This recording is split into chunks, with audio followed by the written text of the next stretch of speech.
Listo, ya estoy grabando. Ok. En lo que entran los demás.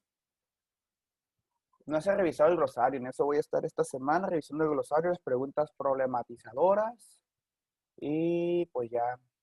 ¿En qué actividad vamos con ustedes?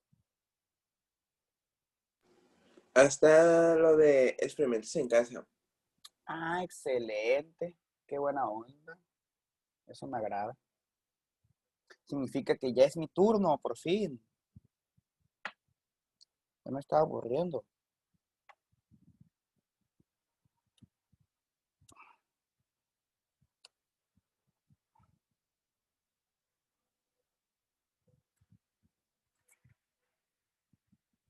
Ok, bueno. Ahora sí, Gagiola, ¿cuál es la pregunta de usted? Es que hay un ejercicio, creo que de actividad de repaso, en el que decía que hiciéramos como un estilo mapa conceptual. Lo podemos hacer en Word, tomarle captura y pegarlo en el documento. Aunque esa era la duda. Y también hay otro que era de trazar algo que nos pedía. Lo que hicimos también fue de que lo tomamos del libro una figura, también es válido. Sí, sí, sí, sí, sí. Sí se Está muy bien. vale. Genial. Ya me esa duda, maestro. Gracias. Sí, lo que pueden hacer, hacen el cuadro, mapa conceptual, lo pueden hacer en Word, en PowerPoint, en Tool, en, ¿cómo se llama? Aquí tengo una aplicación apuntada, en FreePlane. Hay muchas aplicaciones libres, ¿sí? Porque pueden bajar el software, que sea un software libre para evitar la piratería, pero pues, bueno, si está pirata, pues, pero di no a la piratería. ¿Sí? Porque es software libre. Si tienen PowerPoint, pues adelante, capturan la imagen, la guardas en formato de imagen, JPG o PNG, y ya lo subes. ¿Vale? Ok, bueno, voy a compartir la pantalla. Ok, aquí estoy compartiendo pantalla con ustedes. ¿Sí? De tal manera que tenemos la plataforma. En sí ya vimos grosso modo, general, este, todas las actividades, ¿no? Falta el de ejercicio de repaso, que son básicamente son problemas del libro. ¿Sí? En esa parte pues entraría yo. ¿Sale? Entonces, aquí tenemos, ¿sí? Esta parte de ejercicios de repaso lo voy a abrir.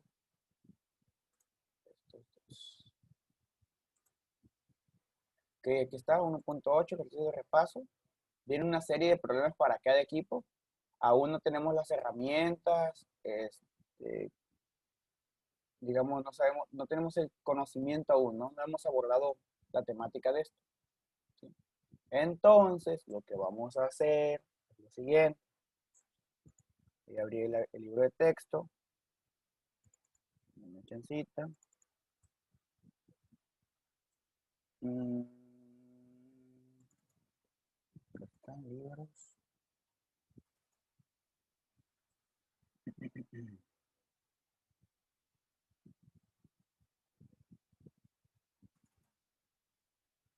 Mm, Física, electricidad y óptica, ¿verdad? Aquí está. Aquí tenemos el libro de electricidad y óptica, está cargando. Ahí está. ¿Sale? Ahí está, ¿no? Ok. Bueno, en la primera unidad, pues vamos a ver todo esto, ¿no? Electrización de los cuerpos, naturaleza de la electricidad, carga eléctrica, etcétera, ¿no?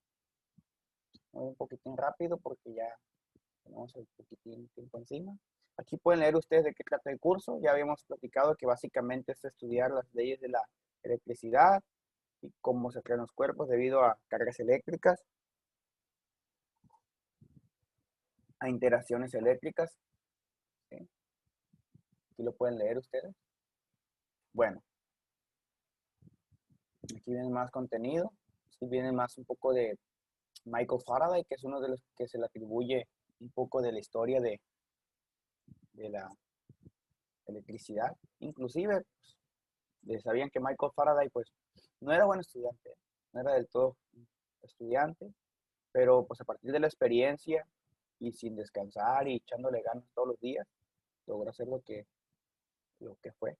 Y aquí está lo que hizo, pero básicamente una de las personas que hizo el establecimiento de que es posible todo esto que estamos haciendo, ¿no? Las bases de los celulares y todo esto fue James Clerk Maxwell, ¿no? Fue de las principales personas. Bueno, importancia de la electricidad. Aquí pueden ver una tipo línea del tiempo, ¿sí? Un poco de línea del tiempo y empaparse cerca de ello. Aquí lo que nos compete es estudiar básicamente un poco de electrostática, ¿sí? Entonces la electrostática, primeramente, ¿qué es la electricidad? Dice, ya los antiguos griegos advirtieron de 600 años antes de nuestra era que al frotar con piel un trozo de cierta resina fósil que llamaban electrón, actualmente denominada ámbar, adquiría la propiedad de crear pedazos de otros ligeros materiales. Incluso esa actividad la van a hacer en las actividades prácticas de casa y el aula. Por ejemplo, pequeñas pajas o plumas de ave. Más de 200 años después, en el siglo XVI, el físico William Hilbert, ¿sí? 1544 a 1603 vivió, encontró que otros materiales también tenían esa propiedad, por lo que denominó eléctricos, es decir, semejantes al electrón, con K, que es del ámbar, ¿sí? Entonces, ustedes ya saben eso, que normalmente cuando, por ejemplo, un globo, ustedes lo frotan con su cabello y pueden atraer papelitos, ¿no? Aquí está el caso de una pluma, ¿no? Frota un papel, una regla y plástica o un bolígrafo, ¿sí? Y describe qué estás observando. Entonces, aquí les dicen, en el siglo XVIII, los experimentadores descubrieron que existen dos tipos de electricidad. Así, dos reglas plásticas frotadas con piel se repelen entre sí. Por ejemplo, si yo agarro dos bolígrafos, ¿no? Lo froto con globos, ¿no? Y los quiero traer, van a ver que se repelen. ¿Por qué? Porque traen la misma carga, ¿sí? Es decir, se están moviendo los electrones de un lado al otro, ¿no? Se están transfiriendo, ¿no? Así, dos reglas plásticas frotadas con piel se repelen entre sí, figura 1.4a. Aquí está, miren. Y lo mismo ocurre con dos varillas de vidrio frotadas con seda. Sin embargo, al aproximar entre ellas una regla plástica y una varilla de vidrio previamente frotadas, no se repelen, sino que se atraen. Esto pone de manifiesto que el plástico y el vidrio adquieren diferentes tipos de electricidad. Convencionalmente, la electricidad es como la adquirida por el vidrio al ser frotado se llama positiva, ¿sí? Y la que es como las resinas o plásticas, negativa. Y aquí le da un poquito de pista a los globos, los globitos. Por supuesto que dice, y no pudiera haberse llamado positiva la electricidad adquirida por el plástico y negativa la adquirida por el vidrio. Es una cuestión. Oye, ¿por qué una positiva y la otra negativa? Y se los volteo, ¿qué onda? Sucede lo mismo que con el plano cartesiano, ¿no? Ustedes pueden tomar que las X son positivas para la izquierda y las Y positivas para abajo, ¿sí? Sino que, y ya cuando hagan sus cálculos, pues el sistema de referencia cambiaría, ¿no? ¿Sí? Bueno, eso lo veremos después con los cambios de sistema. Sí, por supuesto que sí. Denominar una positiva y otra negativa es convencional. De modo similar que elegir un sentido de movimiento positivo y otro negativo. Lo mismo que con el plano cartesiano, ¿no? Esa es una convención. Es decir, en aquellos tiempos se ponen de acuerdo cierto número de investigadores, de personas, y decían, así va a ser, ¿sí? Entonces, muchas de las ecuaciones que conocemos están los signos con base en convenciones, ¿sí? Es un acuerdo, vaya. Entonces, los cuerpos electrizados con el mismo tipo de electricidad, de igual signo, se repelen, y los electrizados con diferente tipo, signos se atraen, ¿sí? Lo mismo que dicen así como en el amor, ¿no? Cargas distintas se atraen, ¿no? O que son como dos agujas, no se pueden juntar porque se repelen, ¿no? Es decir, que son igual de lunáticos, etcétera, ¿no? Entonces, hay mucho choque, ¿sí? Son palabras que utilizamos en el argot cotidiano, ¿ok? Después dice, señala las similitudes y diferencias que encuentres entre la fuerza gravitatoria y la fuerza de electricidad. Esto pues viene en una actividad por ahí, pueden indagar un poco. ¿Sí? Entonces esto lo pueden leer un poco y vienen las actividades, ¿no? ¿Sí? Naturaleza de la electricidad, pues ya platicamos que la naturaleza de la electricidad básicamente tiene la experiencia de frotar instrumentos y atraer cuerpos, ¿no? Y aquí les dicen, en el siglo XVII se plantearon dos hipótesis básicas para explicar la electrización de los cuerpos. Una consideraba que a cada uno de los dos tipos de electricidad que hemos mencionado, positiva y negativa, correspondía a un fluido, ¿sí? La otra afirmaba que el fluido es uno solo, de electricidad positiva, y que los materiales en sí mismos tienen electricidad negativa. De acuerdo con la primera hipótesis, la electrización de los cuerpos se explicaba por el exceso en ellos de alguno de los fluidos y de acuerdo con la segunda por exceso o defecto de fluido positivo. Sí, es decir, uno tenía exceso de cargas negativas, según ellos, las hipótesis, y el otro tenía deficiencia, ¿no? O le faltaba, pues. En ambos casos se consideraba que los fluidos eran continuos. En aquella época se desconocía que los cuerpos estaban formados por electrones, protones y neutrones. Es decir, no había llegado Thomson, no había llegado James Chadwick, no había llegado Rutherford, ¿sí? Que son los que descubrieron el electrón, J.J. Thomson, ahí lo vieron en su curso de química, pues de hecho aquí está. Incluso fíjense las cosas, Thomson ganó el premio Nobel por el descubrimiento del electrón. Su hijo ganó el premio Nobel, pero por movimientos del electrón, ¿no? Cosas sobre el electrón. Uno descubrió el electrón y su hijo gana por estudios sobre el electrón, ¿no? Bueno, entonces no se conocía nada de esto, ¿no? No conocían que existían estas partículas. No como ahora que existen un ciento de partículas, ¿no? Por si no sabían. Sí que existen que electrones, protones, neutrones, muones, kaones, ¿sí? Taquiones. Si han visto ahí por la serie de Flash, ahí hablan de los taquiones, ¿no? Que sí existen. Si han visto la serie ahí de The Flash, ahí en Netflix, ahí habla un poquito de partículas, de cómo Flash se hace rápido. Ahí lo pueden leer, es un poquito de ciencia ficción, pero tiene un poquito de lógica. Bueno, pues en realidad los responsables que hayan los dos tipos de electrización de los cuerpos son los electrones y protones que constituyen los átomos, ¿sí? Los electrones poseen tipo de electricidad que se denomina negativa y los protones de positiva, ¿no? Igual es una convención. Dice, durante la electrización cierta cantidad de electrones se desplaza de un cuerpo a otro. Es decir, siempre que exista algo, una carga o algo, siempre es a través de transferencia de electrones, ¿no? Siempre es una transferencia de electrones. Igual que las reacciones químicas. La clave de las reacciones químicas es transferencia de electrones. Si no hay una transferencia de electrones, no hay reacción química, y si no hay transferencia de electrones, no hay una electrización de los cuerpos. ¿Sí? Ok, bueno. Entonces aquí pueden ahondar un poco más. Yo lo que quiero enseñarles aquí es empezar un poquito, ¿sí? Cómo medir la carga eléctrica, etcétera, ¿no? ¿Sí? Ustedes saben que la carga eléctrica, pues, como su nombre lo indica, ¿sí? Pues debe tener algún valor, ¿no? ¿Sí? Y la pregunta es, pues, ¿en qué se miden los electrones? Es la pregunta, ¿sí? Además de protones y electrones, la pregunta es, ¿hay otras partículas elementales? Como ya se los mencioné, pues resulta ser que sí, ¿sí? Hay un montón que las denominan quarks, etcétera, ¿no? ¿Sí? Pero sin embargo, ustedes recordarán sus cursos de química, cursos de física, y he escuchado por ahí, ¿sí? Que siempre la carga eléctrica, que es imposible dividirla, ¿no? Que siempre se transfiere a partir de cuantos, ¿sí? Es decir, que está cuantizada, ¿sí? ¿Sale? A eso se le llama cuantizada, que es algo que denominó Planck, ¿sí? Aquí está, miren. Es decir, dice, puesto que los procesos de electrización se realizan mediante transferencia de electrones, la carga transferida es un múltiplo entero de la carga de electrones. Es decir, cuando se transfieren electrones, no son 2/3, 1/2, es 1, 2, 3, es decir, son números enteros. Por eso que la carga eléctrica de los cuerpos habituales, así como la de las moléculas, átomos y partículas elementales, siempre es un múltiplo entero de la carga elemental, la que suele expresarse diciendo que la carga eléctrica está cuantizada, ¿sí? Y aquí les dicen que existen algunos instrumentos para hacer la medición de ello, que se le llama electroscopio, ¿sí? O llamada electrómetro. Sí, aquí está un pequeño electroscopio, ¿no? ¿Vale? Entonces le dicen, la carga eléctrica total de un sistema se conserva si el sistema está aislado, ¿sí? Bueno, voy a ahondar un poco entonces, aquí lo que quería llegar, que es acerca de la ley de Coulomb. Deme chancita nomás de instalarme, aquí es que pongo el pizarrón nomás.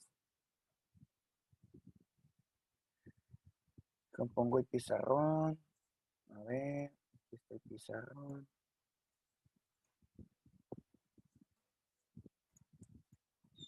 Yo también tengo una hoja cuadriculada de mi chance para que la vean.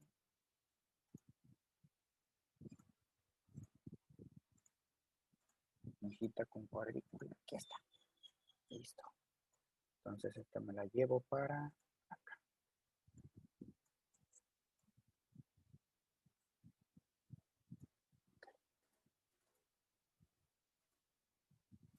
Ok. Dejen, comparto por aquí. Ok. Denme chancita, les voy a compartir. Aquí está. Ahí está. Ok. Estoy compartiendo. Están viendo ahí una hoja cuadriculada, ¿verdad? Sí, Sí, Perfecto. Bueno. Entonces, ahí hemos platicado que existen varios tipos de cargas, ¿no? ¿Sí? Entonces, tenemos que los electrones, ¿sí? Vamos a escribirlos así, son los encargados de siempre los procesos, ¿no? Todos los procesos de electrización son a través de electrones, ¿no? Pero la pregunta es, pues, ¿qué onda con los electrones? La pregunta, ¿no? ¿Cómo es la fuerza con la que interactúan las cargas, etcétera? Es decir, si yo tengo una carga negativa aquí y otra carga negativa, pues sabemos que se van a repeler, ¿no? Entonces la pregunta es, pues, ¿qué fuerza debe existir aquí para que se repelen? Son algunas preguntas que se hicieron, ¿sí? Coulomb entre ellos, ¿sí? Entonces, básicamente, Coulomb hizo una balanza, ¿no?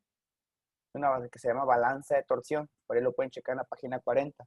Entonces, Coulomb, pues hizo un montón de experimentos, ¿no? No creen que fue de la noche a la mañana, ¿sí? Utilizó la balanza de torsión. La balanza de torsión, ¿sí? Y entonces, él lo que hizo, ¿sí? Ahí pueden checar un poquito acerca del experimento, puso dos esferitas de tipo A y B, ¿sí? Una estaba fija, digamos que aquí tienen un pequeño techo, y ahorita la vamos acercando y vamos a ver, viendo cómo se repelen, si son de cargas iguales, ¿no? Es decir, la vamos acercando, tenemos un pequeño cordel, una que está fija aquí de otro cordel, ¿sí? Pequeñas esferitas cargadas, ¿sí? Con el mismo frotadas, con el mismo material. Entonces las vamos frotando y vamos viendo qué pasa con ella, cómo se repelen. Entonces, cuánto va avanzando, cuánto se va desplazando, ¿sí? Cuánto se va desplazando en el ángulo, en ángulo alfa y en distancia. Aquí podemos poner una regla.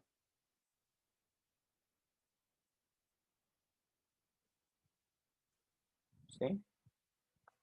Que son algunas de las cuestiones que estudió Coulomb. Entonces, él se dio cuenta, ¿sí? Que la fuerza con la que interactúan era proporcional al producto de sus cargas. Es decir, yo tengo una carga Q1 y una carga Q2. Se dio cuenta que eran proporcionales al producto de las cargas. ¿Esto qué significa? Que es proporcional, ¿no? La fuerza, que luego escribir, es proporcional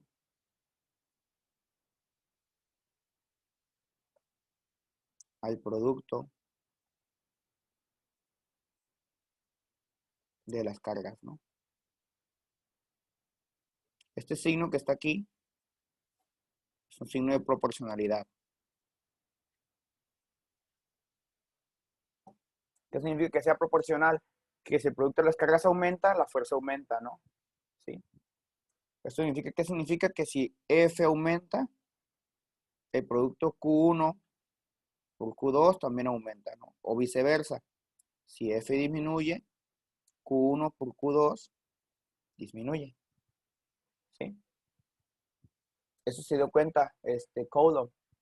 Pero también se dio cuenta que la fuerza era inversamente proporcional al cuadrado de la distancia, donde R es la distancia, ¿no? La distancia de separación de las cargas.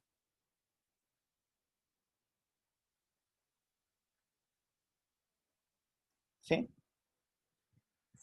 Entonces se dio cuenta de eso, entonces digo, ok, pues voy a combinar la ecuación 1 con la ecuación 2.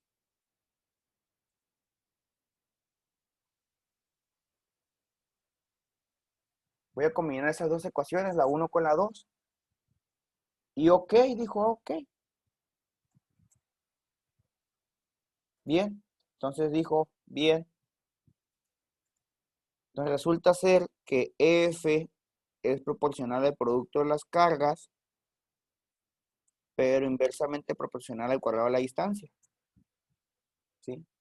De tal manera que el signo de proporcionalidad, si lo quiero quitar, si se sustituye por una constante K. ¿Sí? Entonces aquí debemos decir que F es la fuerza, ¿no? La fuerza de atracción o repulsión. Atracción o repulsión. Sí, que se mide en Newton. Q1 y Q2 son cargas, ¿no? Que se mide en Coulomb. Así se mide la carga, ¿no? ¿Sí? La carga. Y R es la distancia.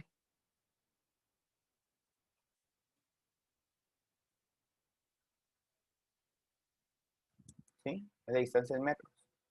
Y entonces esa K, esa llamada K, esta es la constante de Coulomb.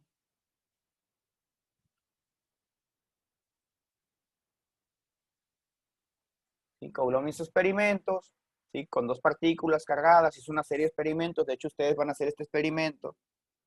Y él hizo una serie de experimentos de la fuerza, hizo mediciones de R e hizo mediciones de producto de las cargas, ¿no?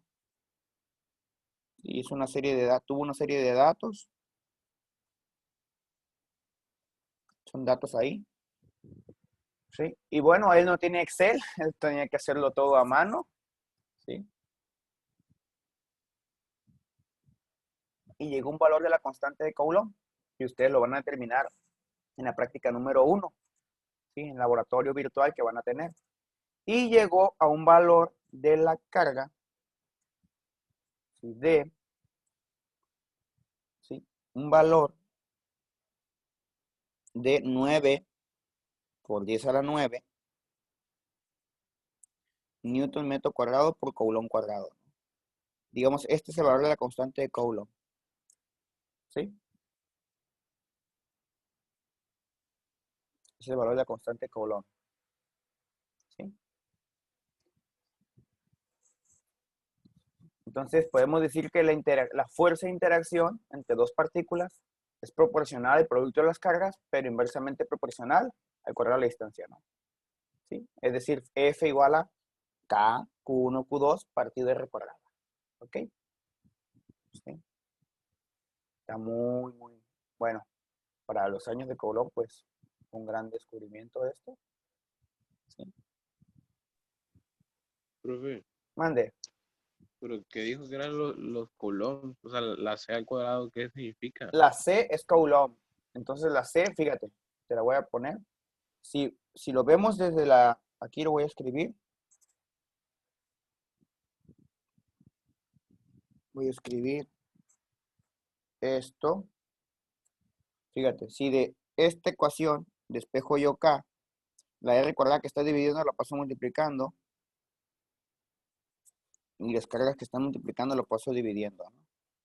Entonces fíjate, unidades de F se miden en Newton. Unidades de R, está el cuadrado, metro cuadrado. Estas es Coulomb por Coulomb. Entonces las unidades de K son estas, ¿no? Coulomb, ¿qué es? El Coulomb es la unidad de medida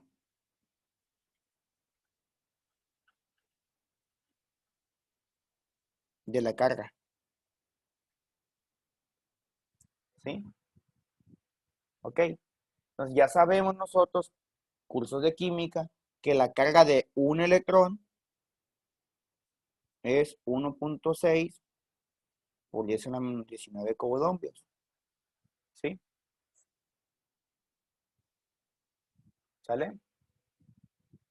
Eso ya lo sabemos. Pero pues, como es un número tan pequeño, no es muy práctico decir, hey, ¿cuánto va la carga? ¿No? Que 2 por 10 a la menos 20 coulombs, ¿no?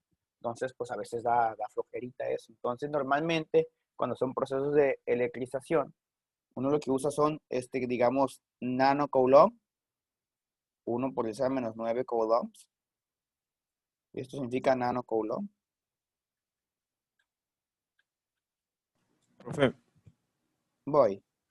El micro coulomb, 1 por 10 a la menos 6. Esto es micro coulomb. Dame chancita nomás de escribir esto y ya. Esto es el microcoulomb. Adelante. En secundaria nos dieron física a nuestro Sí. salón y me dijeron que la K significaba el vacío, el valor del vacío. Es aunque el no valor recuerdo bien. de Coulomb, pero en el vacío, ajá. Ya si Ah, estamos en otro medio, pues habría que corregir la constante de Coulomb, ¿no? Pero eso no lo vamos a ver aquí, ok, ok. ¿sí? Por ejemplo, si estuviera Gracias. en otro medio, tendríamos que corregir, ¿sí? Con un factor de ahí de permeabilidad. Permeabilidad, ajá, exacto. Pero aquí no lo vamos a ver, ¿sí? ¿Sale? Entonces vamos a resolver un problemita así sencillito. Sí, sencillito. Por ejemplo, vamos a empezar a botanear, a cascarear, digamos. Vamos a ver. Ah, maestro, me acaba de Sí. notificar Dulce Costa que no podrá asistir a la clase. Ah, ok. Pues igual se va a grabar la clase, ¿no? Voy a resolver el ejemplo 1.1.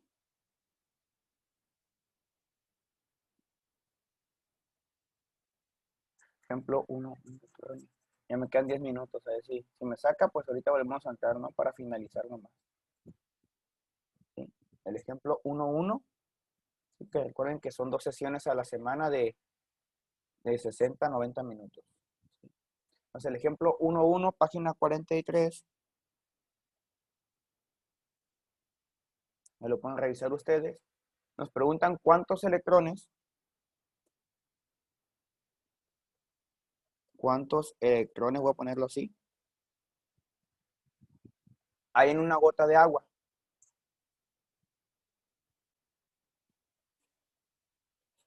Hay en una gota de agua, ¿no?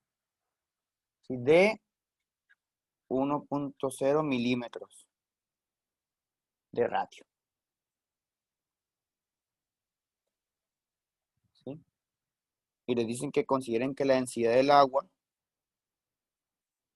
la densidad del agua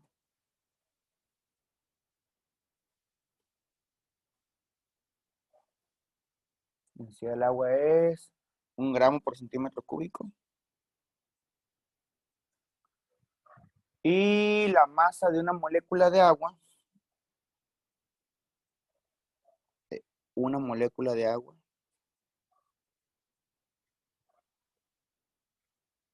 es 3 por 10 a la menos 23. ¿Vale? Entonces, pues si nos preguntan cuántos electrones, ok, vamos a hacerlo de la siguiente manera. ¿Sí? Primeramente, pues debemos pensar cuántos electrones tiene una molécula de agua, ¿no? ¿Y cómo sabemos eso? ¿Sí? ¿Cómo sabemos cuántos electrones tiene una molécula de agua? Eso es relativamente sencillo. A ver, la molécula de agua, si ustedes recuerdan, tiene oxígeno y tiene hidrógeno, ¿no? ¿Sí? Tiene oxígeno e hidrógeno. Entonces el oxígeno tiene 8 electrones. ¿Cómo sé eso? En la tabla periódica, ¿sí? Van a ver ustedes que tiene 8 electrones, tiene un número atómico de 8. ¿Por qué? ¿De dónde saqué esto? Tabla periódica, ¿no? Tabla periódica, ¿sí? 8 electrones, sí, es el número atómico. Sí, en estado neutro, digamos, ¿sí? Y el hidrógeno es el número 1.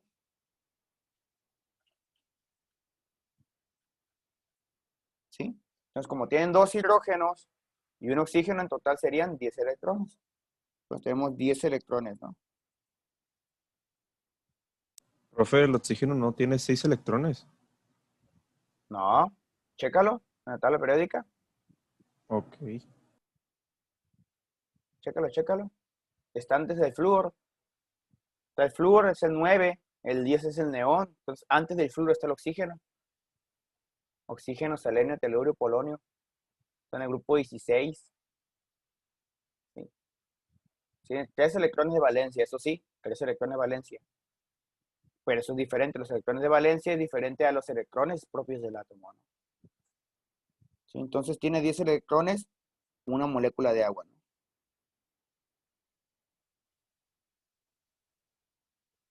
¿Sí? Una molécula de agua. Entonces, ¿qué hacemos? Pues con los datos que tenemos, ¿sí? Debemos calcular cuántas moléculas tenemos y con eso calcular cuántos electrones son, ¿sí? Entonces nos dan la masa de una molécula. Ahí por ahí ya podemos empezar. Si tenemos que la masa de una molécula, entonces podemos ponerlo así, una molécula tiene una masa de, por ahí me lo dieron, 3 por 10 a la menos 23 gramos, ¿no?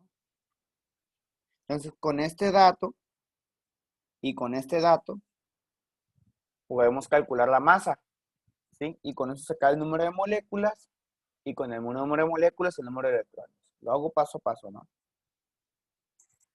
¿Sí? Entonces tenemos que, fíjense, el radio me dijeron que era de 1 milímetro. ¿Sí? De entrada voy a poner el radio, lo voy a poner en centímetros, ¿no? Entonces recordemos que 10 milímetros es 1 centímetro, ¿no? Esto sería 0.1, 0.10 centímetros, ¿sale? ¿Sí? Ok. Entonces vamos a hacer la consideración, considerar que son esferas, ¿no? El volumen de una esfera es 4/3 de pi r cúbica, ¿no? Ese es el volumen de una esfera. Vamos a considerar que las gotitas de agua, y una gota de agua es una esferita, o sea, un cálculo un poquito ideal, pero lo vamos a hacer. ¿Sí? Y entonces el volumen de la esfera sería 4/3 de pi 0.10 de pi r cúbica al cubo. Centímetro al cubo, ¿no? ¿Sí? Pueden hacer esa cuentita ustedes, ¿sí? De tal manera que les va a salir 419. No, perdón, esto no les sale 419. Esa cuentita les va a salir, dejen hago la cuenta yo también con la calculadora. 4/3 de pi por r al cubo. Se le va a salir 418 por 10 a la menos 3. ¿Qué unidad es? Como es volumen, centímetro cúbico, ¿no? Aquí está centímetro al cubo. ¿Vale? Ahora, ya tengo el volumen. ¿Cómo calculo la masa? Ando buscando calcular la masa para usar estos datos. Estos datos ya me los dieron, ¿no? ¿Sí? Entonces necesito calcular la masa. Para calcular la masa tenemos la densidad, que es la masa entre volumen, ¿no? Si esto es la densidad. Este símbolo es un símbolo griego que se llama ρ, que se utiliza para designar la densidad. ¿Sí? Entonces yo puedo calcular de aquí la masa, porque sé que la masa va a ser la densidad por el volumen. Está dividiendo, paso multiplicando. De tal manera que la densidad es 1.0 gramos centímetro cúbico por el volumen que calculé. Por 10 a la menos 3.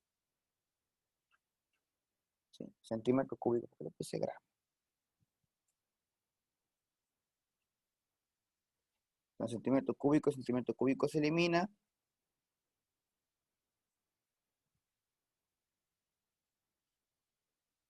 Ahí está. ¿Sí? Bueno, ya tengo la masa. ¿Qué toca? Pues hacer puras reglitas de 3, ¿no? No tarden en sacarme zoom. Ahí si me saca zoom, volvemos a estar con el mismo link. ¿Preguntas hasta aquí antes de proseguir? Que no era 4.10. 4.18 les dije, ¿no? Aquí está. Ah, sí, perdón. ¿Vale? Entonces, ahorita en un ratito más me saca zoom. Volvemos a estar con el mismo link. Ya casi lo termino. Entonces, ya con la masa, ya puedo calcular el número de moléculas y ya puedo calcular el número de electrones. Puras reglitas de 3, ¿no? Es decir, porque tenemos que la masa de una molécula La masa de una molécula hemos dicho que es 3 por 10 a la menos 23. Entonces aquí pone la masa que calculamos para calcular el número de moléculas. Una reglita de 3. ¿Sí? Entonces me queda menos de un minuto. Vamos a esperar a regresar. ¿Sí? No tarda mucho, nomás le dan clic y ya regresamos para calcular el número de moléculas y con el número de moléculas calcular el número de electrones, ¿no? Y ya después hago el cierre y para explicarles así grosso modo cómo fue, ¿no? Entonces, ahorita me va a sacar. Menos de un minuto. Tenemos clase a las 8:40. ¿En serio? Ah, pues son 8:30. Entramos así rapidito, ya nomás para explicarles cómo se hace. Sí, no vaya a llevar más de 5 minutos. Sí.